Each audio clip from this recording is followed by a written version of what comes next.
Professor Michele Ceriotti with us. Professor Michele Ceriotti received his PhD in physics from ETH Zurich, working with Michele Fellow, and spent 3 years in Oxford as a junior research fellow at Merton College, and as a member of the group of David Malopoulos since 2013. He has led the Laboratory of Computational Science and Modeling at EPFL, focusing on matter development for atomistic modeling of matter and bridging quantum mechanics, statistical physics, and machine learning. He has contributed to several open source software packages, including MetaTensor, IPI, and ChemScope, and served the atomistic modeling community as an associate editor of the Journal of Physical Physics, as a moderator of physics, chemical physics section of the archive, and as an editorial board member of Physical Review Materials. Today, he will give a talk entitled Physical Uninspired Machine Learning. And let's welcome. Okay. Hold the applause until the end. You might not like what you hear.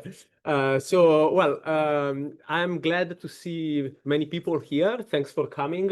I hope everybody can at least see the screen. Otherwise, please squeeze in. So,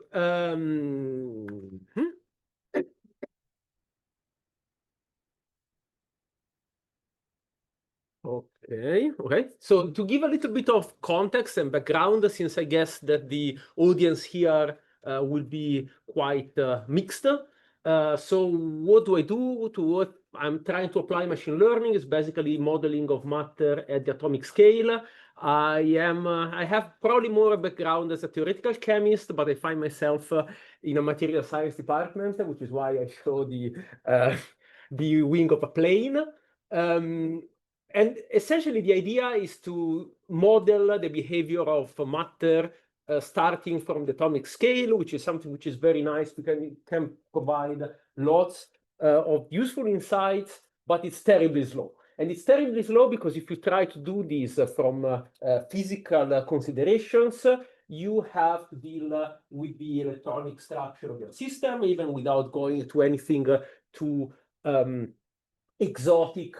You still have to solve some approximate form of the Schrödinger equation and make sure that it is not too approximate.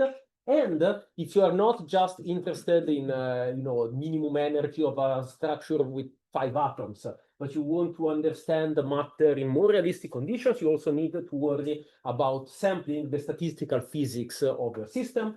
And that's another bazillion evaluations of energy and force. So this is really, really very time consuming.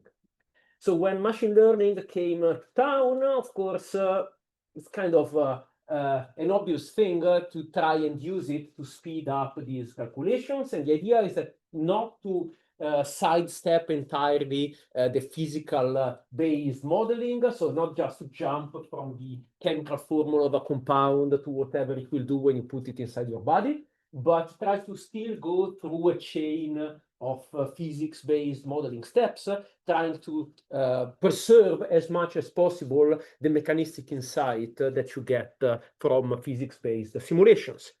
Now, if you want to make these simulations faster, it makes sense to focus on the rate limiting step.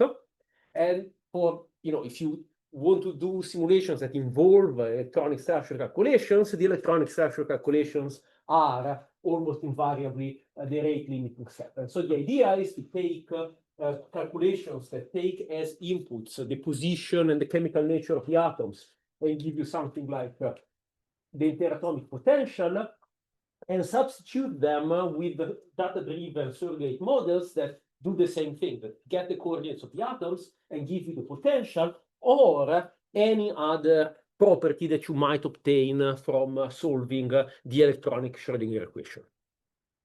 So when you start doing this, one thing that I think it's very important to keep in mind is that you are still doing modeling. So you are not working in a vacuum, but you are sort of trying to inject machine learning into a fairly well-developed ecosystem. And when I say ecosystem, I mean both the intellectual infrastructure and the software infrastructure. And so makes sense to ask yourself, okay, do we really need to throw away 100% of the physics, or do we want to replace just one of the many steps that enter also, for example, an electron structure calculation, and keep some other of these steps entirely physics-based?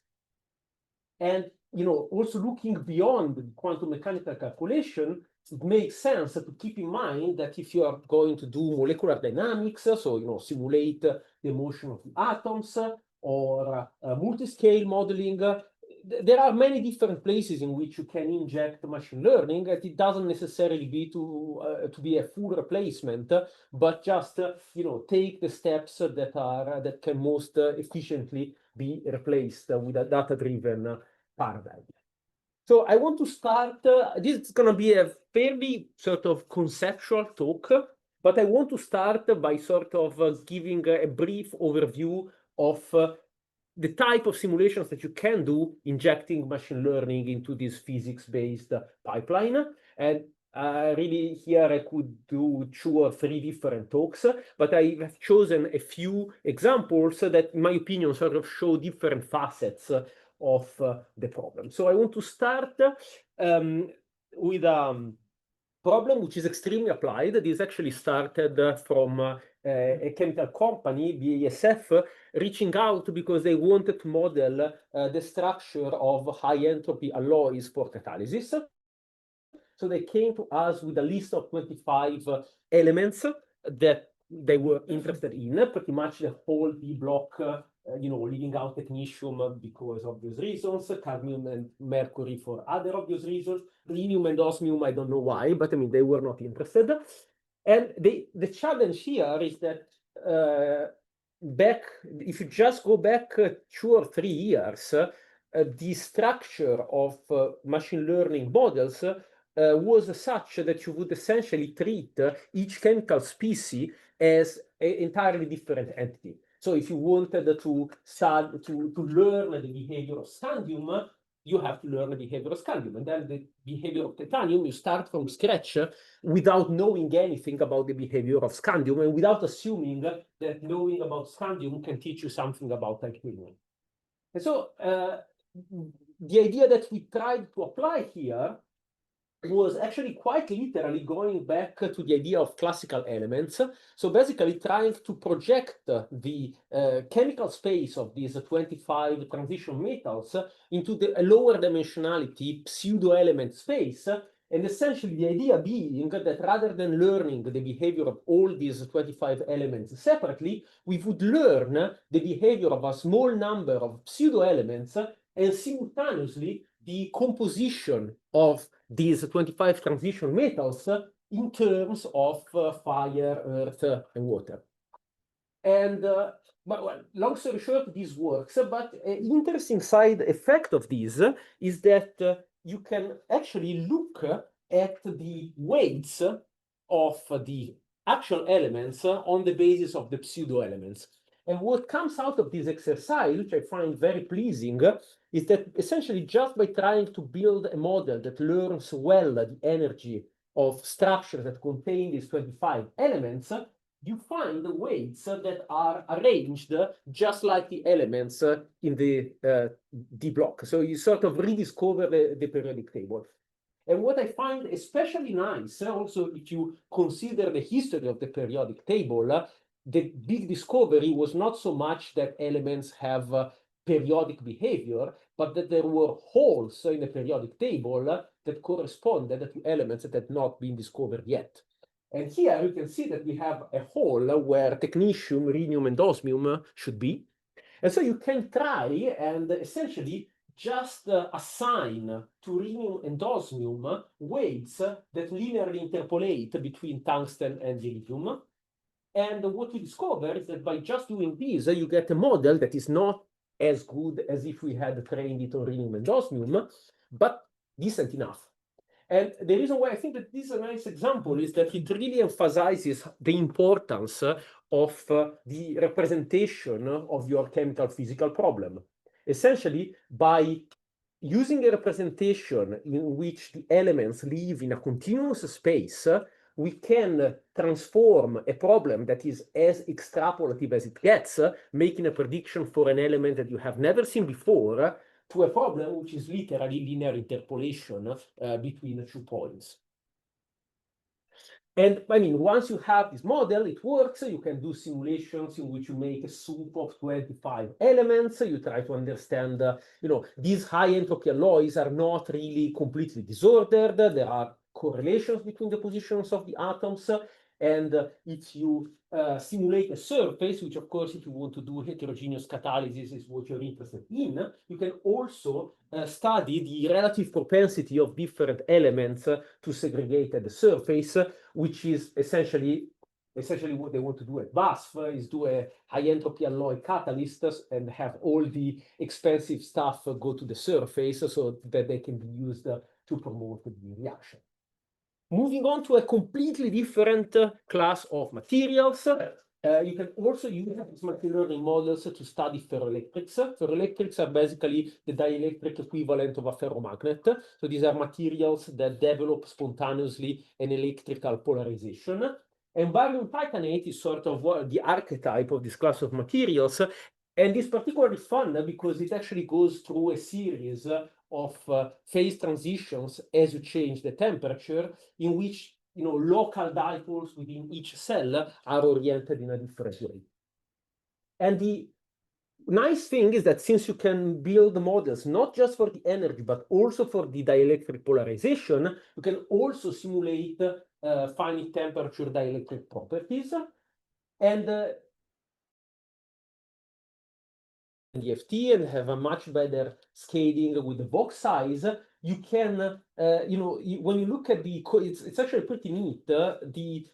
These dipoles exhibit correlations that are very one-dimensional in nature. It's very different from the correlations that you find in an Ising model, for example. And you really need very large boxes. If you try to converge these, you need of the order of 16 times 16 times 16 unit cells.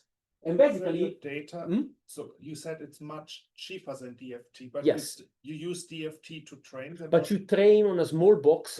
So the physics is different from an Ising model, but it's also driven by very short-ranged interactions. So you can train on a small box. You learn the interactions. So, but you learn the interaction not with DFT, but with DFT. With DFT, but on a small box. And then you can do a lot.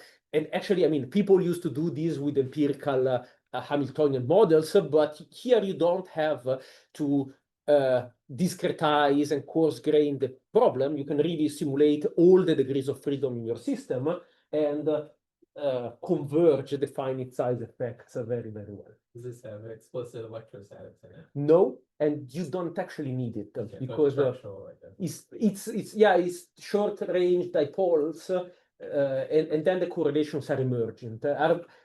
The geometry is different, but the physics is very similar to the Ising physics.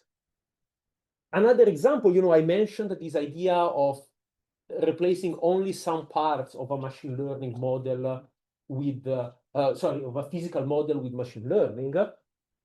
And so one thing is basically doing quantum mechanical calculations where you only replace some parts of the calculation. So I want to start with something relatively simple. And this is to study matter at very high temperature, like astrophysical conditions. Normally, when you study matter in normal conditions, you basically assume that the electrons are in the ground state. The ions are hot, but the electrons are cold because the characteristic temperature of the electrons is tens of thousands of Kelvin. But if you have tens of thousands of Kelvin, you can't use the ground state energy. You need to define a Mermin free energy functional that basically tells you the tiny temperature free energy of the electrons. And this means that if you wanted to build a machine learning potential with hot electrons, at each temperature, you would have to train a different potential. Or you can use a physical expression for the Mermin functional that is basically a perturbative function of the Mermin functional around the ground state. And just by doing the machine learning model for the ground state, which is a normal potential, and the machine learning model for the density of electronic states, basically how the electrons can be excited, you can build a model for the Mermin functional at any temperature, and you can simulate matter from room temperature to 50,000 Kelvin. Another example of how you can mix and match machine learning and quantum mechanics, let's say that you want to predict the excited states of a molecular system, so how the electrons get excited.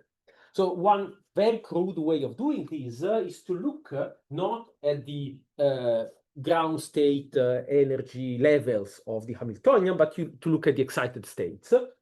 And to do this, if you did that with a quantum mechanical calculation, you would first predict an electronic Hamiltonian, a matrix that describes the interaction between the different orbitals, and then diagonalize. So one thing that you could do is say, okay, I now use machine learning to predict this Hamiltonian, and then I diagonalize the Hamiltonian that I have predicted. And this is useful because this diagonalization process can generate states that are very delocalized, even though the Hamiltonian is typically short-ranged and therefore much easier to learn, because you only need to learn about how a small number of degrees of freedom interact with each other. And if you do this, you can really, you can predict the Hamiltonian and then go with it. But you can also say, well, wait a minute, I really don't care about the Hamiltonian. What I care about are the electronic excitations. And then, thanks to the fact that now we have auto-differentiable frameworks that are very easy to use, you can actually use only the electronic excitations as targets and learn the machine learning model of the Hamiltonian conditioned only on predicting the right eigenvalues. And this is very useful because it means that you can use a small Hamiltonian and predict the eigenvalues that you would obtain from a converged basis set. This may be a little technical, but it's basically an example of how, if you use machine learning in a smart way, you can also cut a lot of very expensive physical considerations, the convergence of the basis, and get away with a small basis and have a very efficient calculation. And the idea, just to give you an idea of how transferable these models for the Hamiltonian can be, you can train a model just on different configurations of these 7 molecular fragments, and then make predictions for molecules that are completely different, that contain patterns that are not present in the training set, which is something that would be very, very hard to do if we were trying to predict the electronic states directly, because all of these are very delocalized states, and you can't predict them at the level of the wave function without having an example of that kind of delocalization. And you can, I don't quite understand it, because you said you learn single particle. You don't need to learn interactions. How can I put things together? No, it's sorry, this is lingo. This is a single particle Hamiltonian. It means that you basically treat the electrons one by one, in a certain sense, but the electrons are aware of the positions of all the nuclei. So you learn the electronic states as a function of the position of the nuclei. Okay, so it's a little, I understand, it's confusing, but then you can actually feed it in when you have a different number of nuclei and still. Yes, different number of nuclei, yeah, but also completely different nuclear patterns. So this is sort of a very, very brief overview of what you can do, which is a lot. But I want to focus more on how we do this. So if we look inside these machine learning models that are meant to replace physical models, what do we find? Do we find similarities with the physical models? Do we want to inject physical concepts into the mathematical structure of the model? Well, if you look, into the ingredients that go inside the construction of a machine learning model for this kind of problems, you actually realize that yes, the community that have started doing this back in the early 2000s had, was coming from physical chemistry and had a very clear picture of physical principles and especially physical symmetries. And so from the very beginning, there was this very, very strong push to build models that would preserve some of the physical constraints on the structure property mapping. So, for example, requiring that the mapping is smooth, requiring that the mapping is invariant or equivariant with respect to translations, permutations, and rotations, etc., etc. And actually, this the will, the desire, of incorporating and enforcing these physical constraints has actually led to some kind of converging evolution phenomenon, where even if the community got very excited and started developing hundreds of different frameworks with different fancy acronyms, when you look analytically into the structure of these models, so you end up finding always the same ingredients. And essentially, after you simplify to the maximum degree, you realize that more or less explicitly, all these models start pretty much from the same ingredients, which is an expansion of the neighbor density in radial functions and spherical harmonics. Essentially, I am the central atom here, and I look at the distributions of atoms around me. And I could do this by listing the distances and the angles with all my neighbors, but I don't want to do this, because if I list the distances, then it depends on the order by which I list the distances. By projecting on a basis, I make this expansion invariant to the order by which I list the different neighbors. And now I have information, I actually have complete information on my neighbors, but if I want to predict the energy, which is a scalar, I can only use the scalar part of this expansion, which gives me only information about the distances, which is not enough. So if I want to build models that are more informative, I need to combine these coefficients. And if I want to combine these coefficients, preserving the notion that at each step of the process, I will have irreducible representations of the rotation group, you can do this in different ways, but essentially what you need to do or approximate is an iterative process in which you take these density coefficients and you combine them with themselves to build more complicated coefficients. And the only way to do this is to use a Clebsch-Gordon product, because that's basically how you take two irreducible representations of O3 and you obtain a new irreducible representation of O3. So the problem when you try to do this, I mean, this works, this is done very successfully, but there are some fundamental issues. And because all the models share the same ingredients, all the models suffer from the same fundamental issues. And one issue that you have is, okay, this is a horribly complicated scheme. No way I can explain the detail, but essentially this scheme is telling you that different components in this expansion have different irreducible representation character. And all the grayscale stuff here is a scalar. So if I want to predict a scalar, like the energy, I need to use scalar components. But do I really need to do this iterative process many, many times? Or I can stop here, for example, and throw everything into a multi-layer perceptron, something that would be a universal approximator in the space of those coefficients. Well, the answer, even though this is actually how people started doing this stuff in 2007, you can't really do this because these coefficients, if you truncate them, they are not complete. So you can find, and this was the work of Sergei Posniakov mostly in my group, you can find some geometric arrangements of atoms that have the same low order descriptors, which means that no matter what you do, even though these structures will have a different energy, your model will not be able to resolve that difference unless you go to higher body order. And so we found a possible way around this problem that is basically based about describing triplets of atoms rather than atom environments. But honestly, this is not very practical. So another thing that you can do is just bite the bullet and go to very high body order. This is what many of the equivariant neural networks do. They just go to body order, whatever. But then the problem that you get is that you need to find ways to compress the expansion, because the number of terms that you would have to consider if you just kept doing tensor products grows exponentially with the depth of the network. So you need to start from here.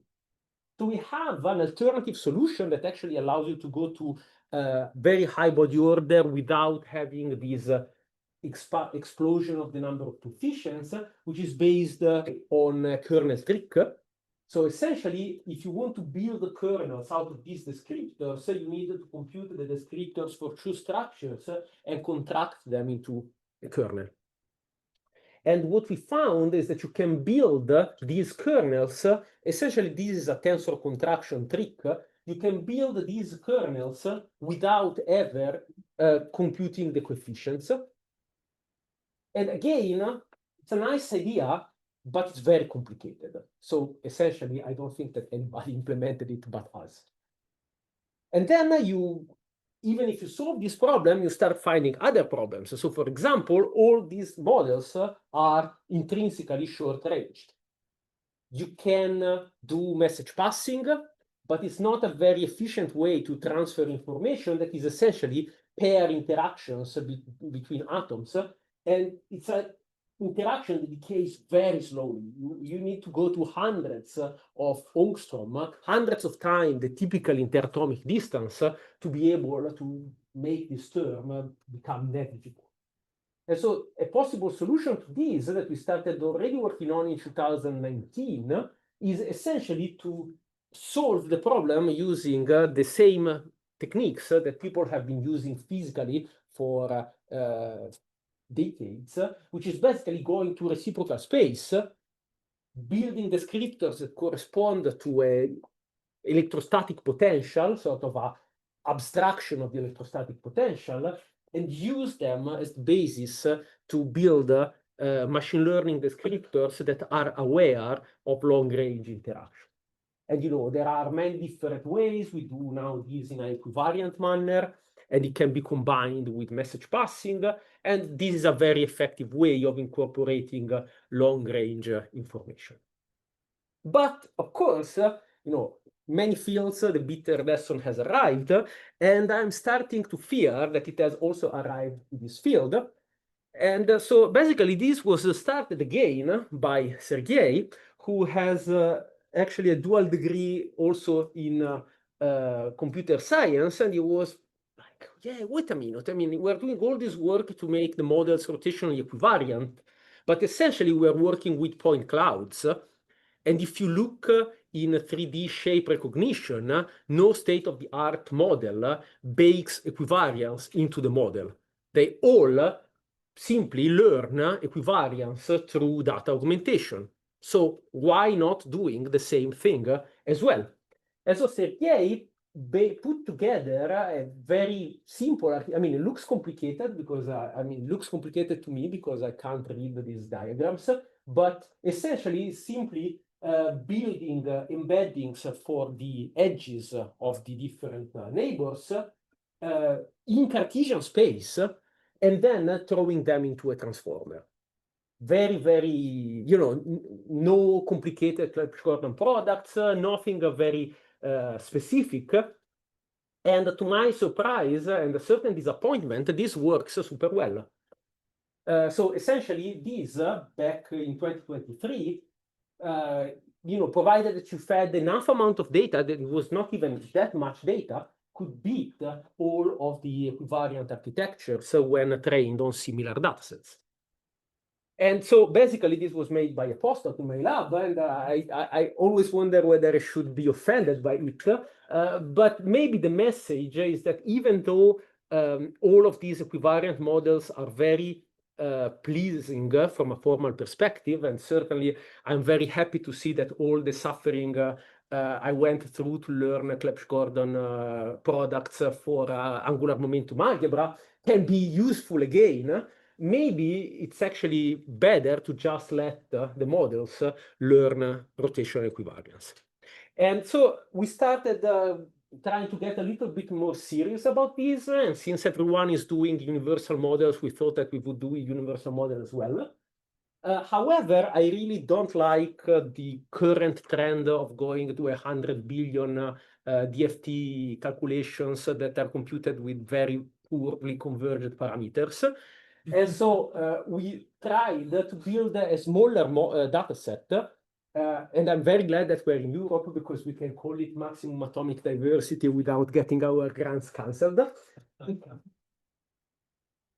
And so basically, the idea is to build a data set that is not based on trying to accumulate a lot of stable, reasonable structures, but just which is very diverse, crazily diverse in a way, because a sector of this data set is actually built by taking known crystal structures and assigning at random the nature of the atoms, completely randomly.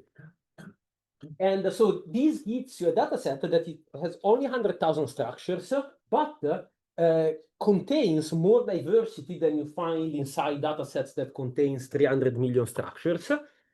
And then when you train a model on it, using this unconstrained architecture, you get something that, provided that you benchmark it in a consistent way, is another pet peeve of mine. A lot of these automated benchmark suites that are around don't ensure that the DFT details are the same, which can very easily lead to more differences than there is actual error. So, if you compare with an inconsistent reference, the error would be 3 times as large, and it's not coming from the prediction, it's just different targets.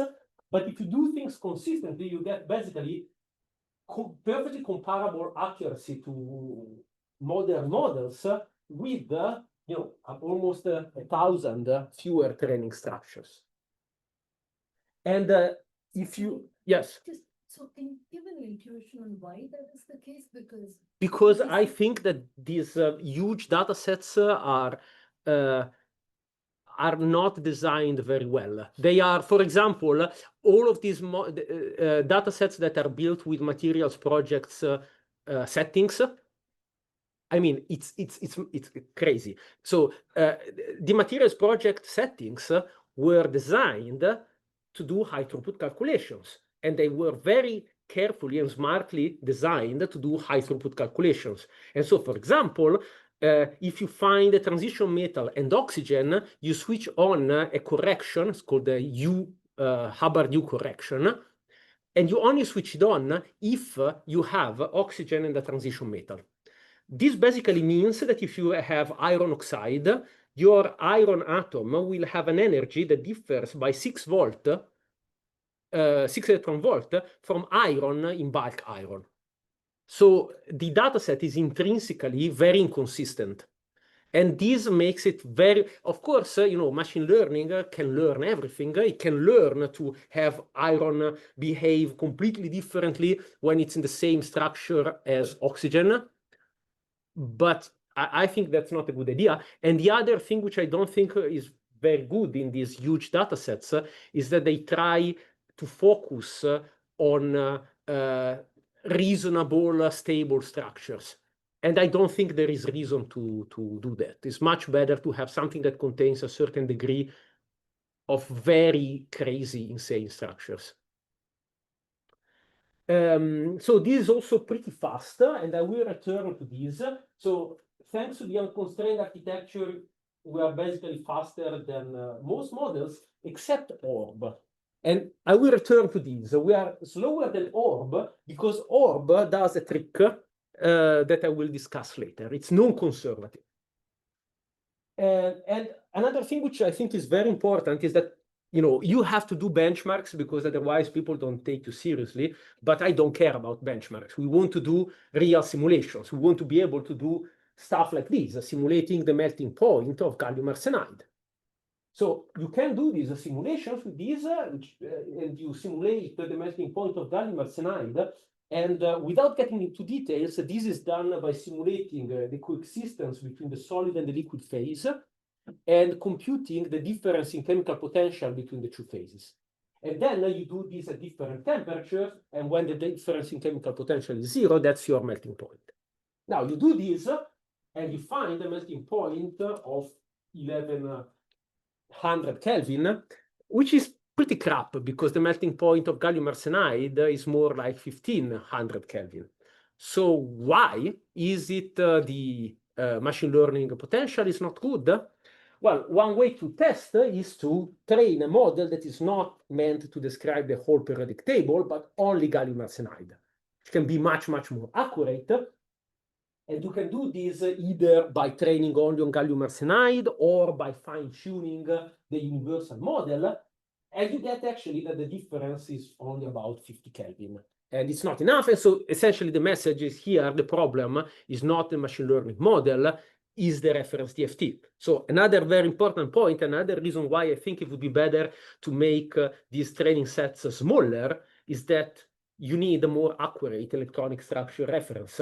And so it would be much better to do 100,000 very high quality calculations rather than 100 million very poor quality calculations. But again, I'm not very happy with this figure because in order to test my calculation, I need to do a lot of work. I need basically to train some bespoke models or fine tune, and I don't want to have to do this if I don't have to.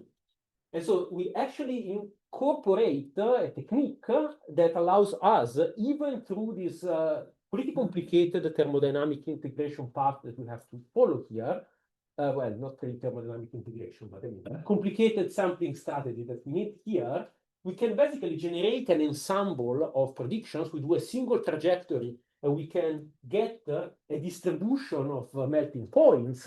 And you can see that it tells you that the bespoke models are very accurate relative to DFT. And it also tells you for the universal model, it tells you that it's less accurate, but still, 50 Kelvin is a pretty good uncertainty here. So, it would have been already enough to tell me that the problem was DFT and not the ML potential. Now, am I telling you to disregard the physical symmetries? Of course not, because when you break physical symmetries, you can get qualitatively wrong results. So this is a paper from 2007, published in a fancy journal, where they found that simulating this, this was the nano era. So simulating this complicated setup, they were getting water flowing preferentially from bottom to top, breaking symmetries and thermodynamics. And so, you don't want to find yourself on a slide like this. And so we tried to assess as well as possible whether there are bad consequences from using a model that is not exactly invariant to rotations. And so we do this by doing augmentation at inference time. So we take our model, we don't change our model, but we sum over a Lebedev grid of rotations so that we can make it as equivariant as we want. Of course, these have a computational overhead because we have to do multiple evaluations. But basically, the bottom line is that there is absolutely no difference. And so we are quite confident that this model is reliable. And actually, you don't really have to do this expensive augmentation.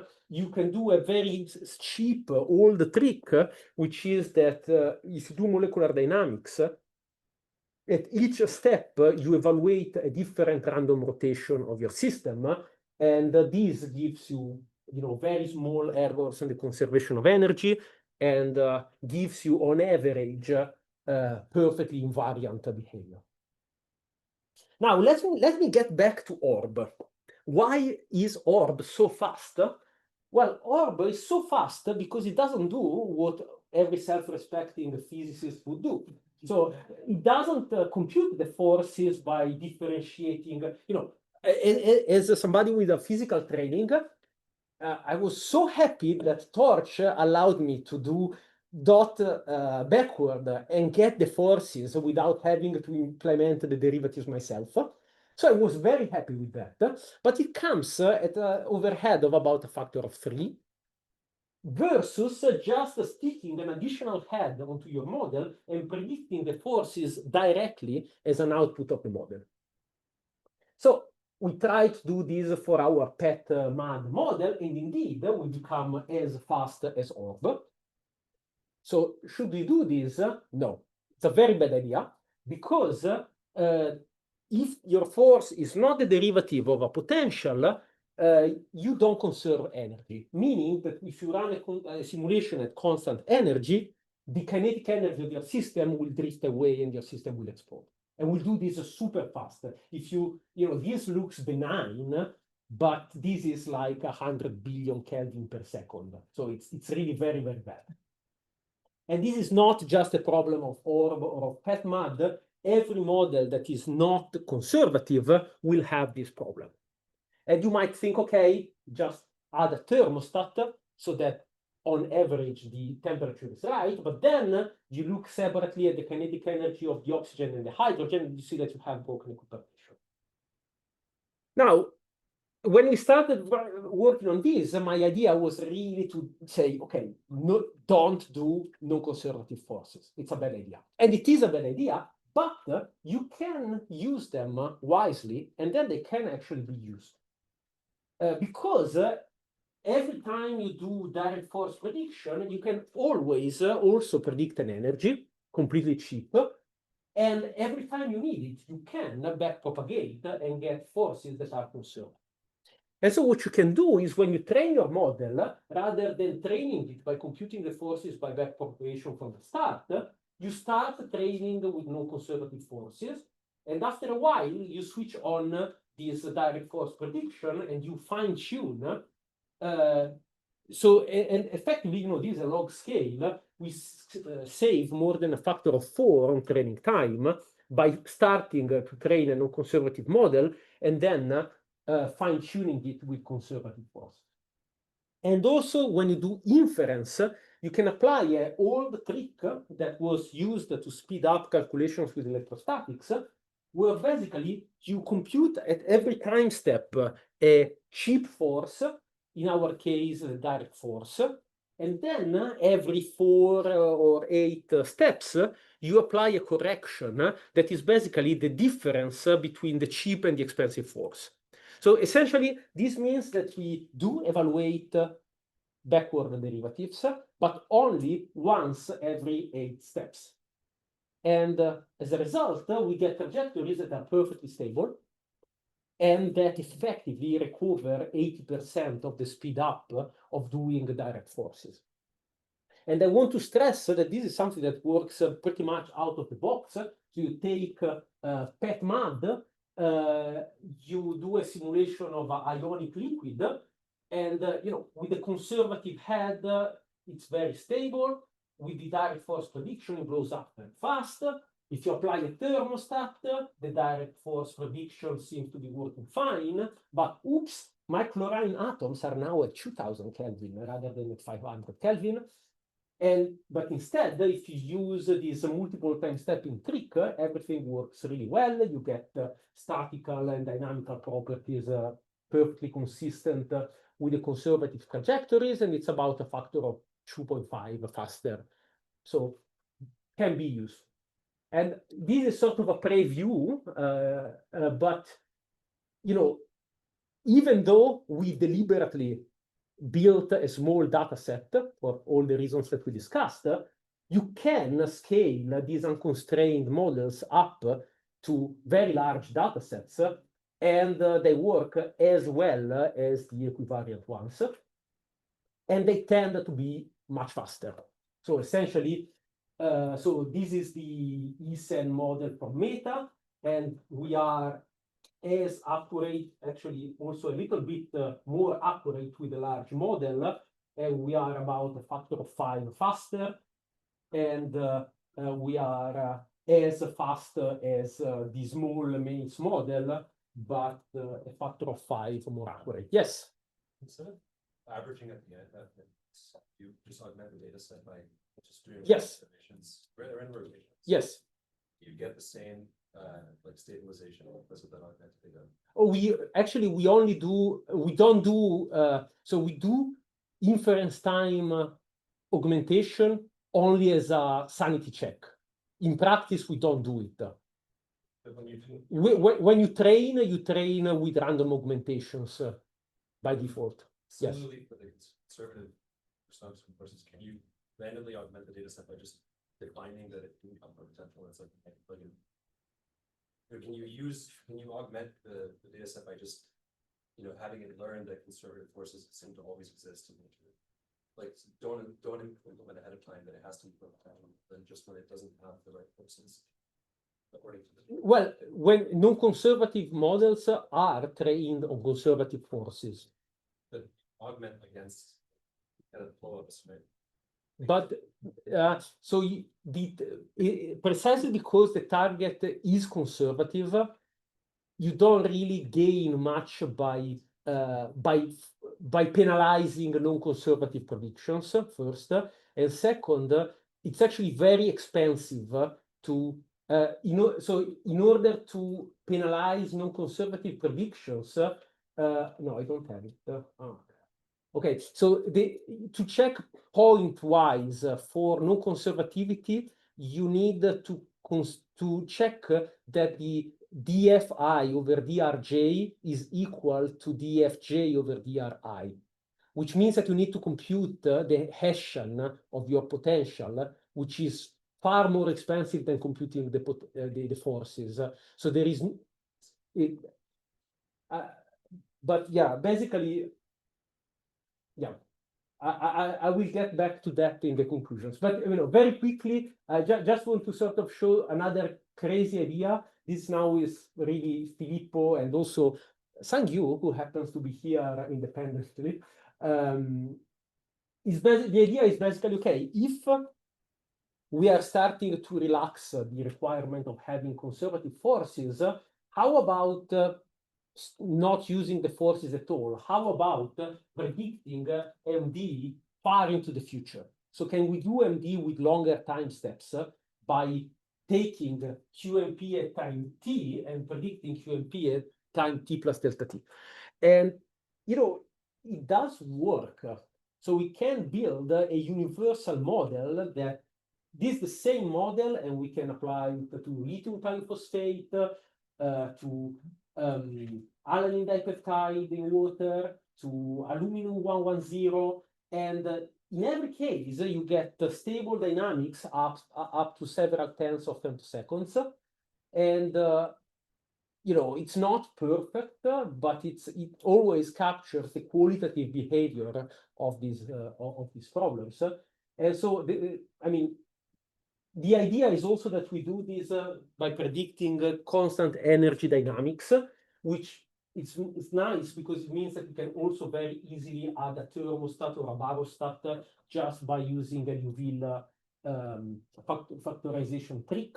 You can also enforce energy conservation by essentially every time you do this step, you do one evaluation of the potential, and you can rescale the momenta to keep the total energy constant. Of course, this doesn't solve the real problem, which is that the integrator is not symplectic, but we are playing around with an idea to get this same idea into a symplectic map. And this is, there is a preprint. I don't think I have the time to get into any detail, but we think and hope that one can do this long time step MD idea while having a symplectic integrator. And when you make it symplectic, basically, long story short, is that it works much better, and you can also do complicated stuff. This is long time relaxation in germanium tellurium classes. So to wrap up, essentially, the message that I want to leave is not that you should forget about physical constraints. Physical constraints are important. Some physical constraints can be worked around quite well by data-driven techniques. And so I think it's good to keep an open mind, and without forgetting that these are important, try to see what happens if you just let the model learn. And another point that I want to stress is the software development side of all of these, because again, we are trying to integrate all these tools in a ecosystem of MD, of electronic structure codes. And so we are trying to build an ecosystem that is as modular as possible so that, if you only care about visualization, you can use Kscope. If you only care about evaluating the spherical harmonics because you still want to do equivariant models, we have a library for fast evaluation of spherical harmonics, and so on and so forth. And if you instead want to see how all these pieces go together, I have this pet project on which I'm spending way too much time, is atomisticcookbook.org, which is a website where you can download recipes to run complicated atomistic simulations. And with this, I'm done, and I just want to thank you for being here, and of course, thank all the members of my group who actually did the work that I told you about.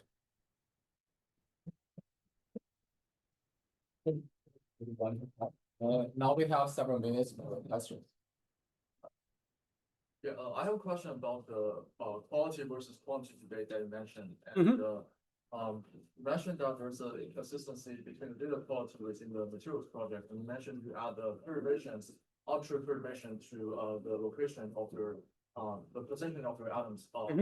You actually increase the diversity and expand the scope of your data. But I was wondering, I guess I come from a quantum chemistry background, and it's a known failure for DFT methods to describe non-equilibrium structures. And it seems to me that you're interested using the non-equilibrium structures into your data. And I was wondering, does your model require any special treatment to actually take care of the possible non-consistency between the quality of your data, especially when there's a perturbed non-equilibrium? So one thing which is very important is that I think that if your objective, so there are two objectives that are kind of different. One is getting a model that is accurate against physical reality. And then you have to worry that transition metals are crap with DFT, that transition states are crap with DFT. And the fact of having a target that is internally consistent to train a model on it. So if you can converge your DFT calculations, you get a number from these random structures that will have absolutely nothing to do with the energy of that structure in physical reality, but that basically is consistent with the energies that you compute for the stable structures. And I think that this is far more important if you want to train a model. Then you need to worry about these two things separately, basically. I'll give you another example. Which energy should you use for the isolated atoms? If you care about physics, the isolated atoms, they often have a high spin multiplicity. So you would have to do, at the very least, spin unrestricted DFT calculations. But if you do all of your bulk calculations with non-polarized DFT, you should also do your isolated atoms with non-spin polarized DFT. Otherwise, if you imagine the thought experiment of taking away an atom from a surface, you will end up in a state that is inconsistent with the energy of an isolated atom. You see? So basically, I think that we should treat separately the problem of having a consistent data set to train on, and the problem of having an electronic structure reference that can give you good physically meaningful results for any structure that you throw at it, which is a huge, if you ask me, this is the #1 problem on which smart electronic structure people should work on. Something that they can apply from benzene to praseodymium arsenide with the same level of confidence. Thanks for the interesting talk.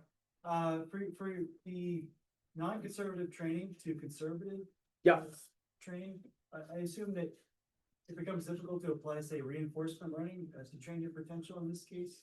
Are you using reinforcement learning Uh, adaptive where each snapshot feeds back into your training data set? so we don't do any reinforcement learning. If you want to do, if you want to do something like fine tuning on a different data set,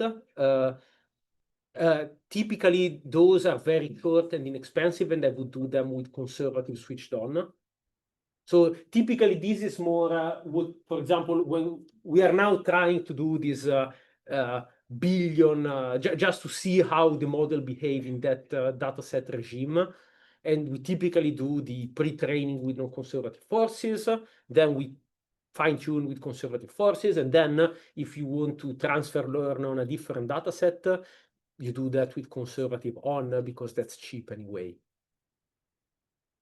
I see. It was my understanding that sort of if you had adaptively sample the system, sample configurations in terms of at a particular temperature or whatnot. So not necessarily between data sets, but more for active learning. active learning.